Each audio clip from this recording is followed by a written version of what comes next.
I think what has really impressed me about being a part of this experience is the level of energy and enthusiasm with which I've seen people engage.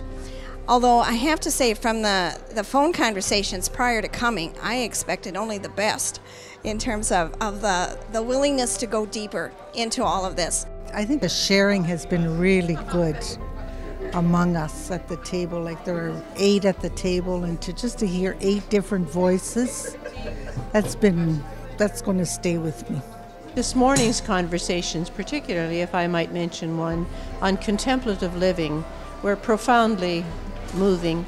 The wisdom of the people involved gives me tremendous hope that from that the actions and the attitudes will emerge that will lead us to where we need to be to serve God and the dear neighbor.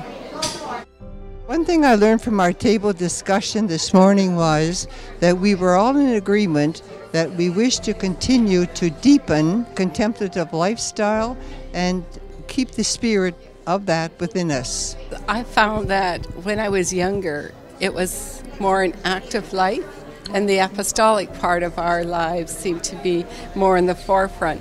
But now that I've aged, it's more contemplative. I have time to sit with the questions and even to review more what I did when I was younger and see what did I learn. Could I have done something different? And I've become more realistic and accepting of who I am today. Our whole group in the room was engaged in the contemplative way of living life. Now, each one, of course, have unique approaches, but just generally speaking, what emerged from our table was that the inside of us is so closely connected to the outside, and we are one. However, we experience ourselves sometimes as separate, and that's where our little and big conflicts come from, of course.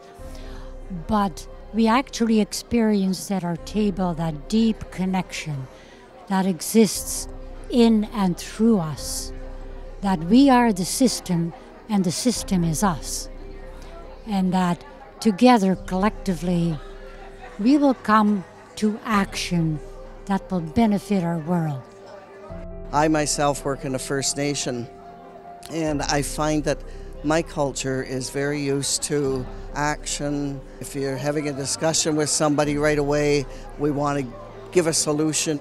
But I've learned from the First Nation people, they listen. They listen, they don't make too many comments, and what I've dawned on me this morning was, you know, they are contemplative in the way they live and the way they share with each other. They've shared in sharing circles for hundreds of years, and that's all a very contemplative approach to what is going on in life. So it's nice for me to be able to make that connection and to look at differently as I go back to Pic Mulbert, to look differently in my conversations and with the First Nation people. I think what I took away from our group discussions and conversation was just the fact that we're all able to say yes in our lives, and that the sisters really have encouraged us to move forward and to continually grow and evolve. And I think that was the biggest part for us, was just that evolving and moving forward, and recognizing that church for us was not the institutional church, but the people, and where we were set in amongst them, bringing God's love and keeping our hearts filled together, and then moving forward into the church to our small communities. What I've really appreciated about these days together is the chance to listen to many other sisters, to share what's deepest in our hearts and what's important to us, and to feel the growing sense of unity among us and the joy that that brings. It reminds me a little bit about our early time when we were in Federation, which is, you know, when the congregations were represented when we first started. The first Federation gathering back in about 1982.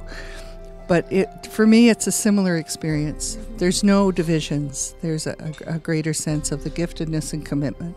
So I feel quite energized and very hopeful. What a gift this has been that we can come together like this. And here I meet a good friend from Hamilton that we haven't seen each other in a long, long time, but oh man, do we have a past. So what a great thing. But this assembly, there's a specialness to it. And you want to ask me personally what I've loved? I've loved the silence in the morning when we gather. And it just brings us together, centers us, and prepares us for what's ahead. Our prayer times together, very contemplative, just so uplifting. One of the things that touches me deeply is when we share, I realize that everyone in the group has the same desires as I have. As an associate with the Sisters of St. Joseph, I have really been re-energized by being here, and the fact that there is still so much hope in this room and hope for the world as a result of it. It's been a blessing to be here. I'm filled with hope. I live by myself, so I go back feeling that I have my community backing me, and I'm full of energy that I didn't have when I came. As an associate, I just feel so fortunate to be a part of what the sisters are about.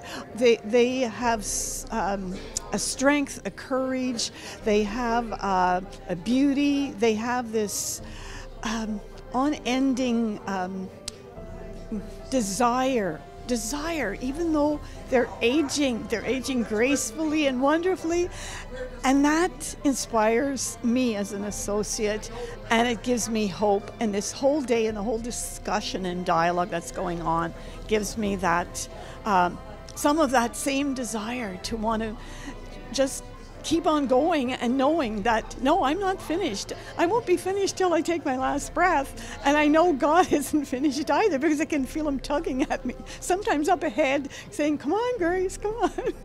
We know that God isn't finished with us. It's palpable that there is more for us to understand and live.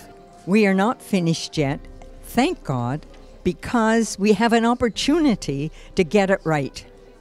That God is forever within us, the Holy Spirit prompting us to move forward within our heart in response to the dear neighbor and the people that we serve. We're not finished yet. I'm very excited because we are part of the whole evolution. We are evolutionaries ourselves. We have begun in a tradition that taught us a lot about compassion, love, and unconditional love. And we are moving forward with that into a modern world, into a postmodern world even, where we have the opportunities, and this is one of my favorite expressions from Deepak Chopra, to dance in the field of infinite possibilities.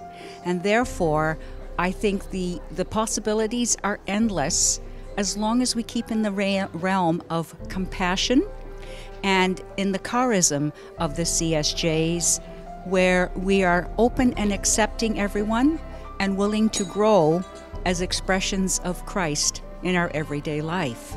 Is anything ever really finished?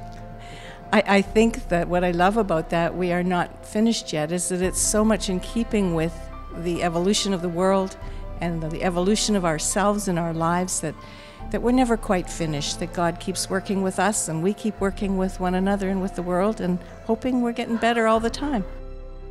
As being a novice here, it is really important that I learn to grow with the sisters, and now that we're one group, we're growing together and God is working through us to bring us together as one unit. I feel excited and energized for the sisters and so hopeful. We are always in process. We're always growing spiritually. God is not finished with us yet. No, he's not, because there are so many injustices in our world. To be not finished means that there is much that we can do in our world, and there's a lot of work for us, and we ourselves are not finished becoming who we are supposed to be. That statement is very profound, because given what's been happening around religious life, certainly in North America, and then you come here and we have the conversations we're having, they just switch around any sense of lack of hope or disappointment or concern and say, you know what? Age doesn't matter.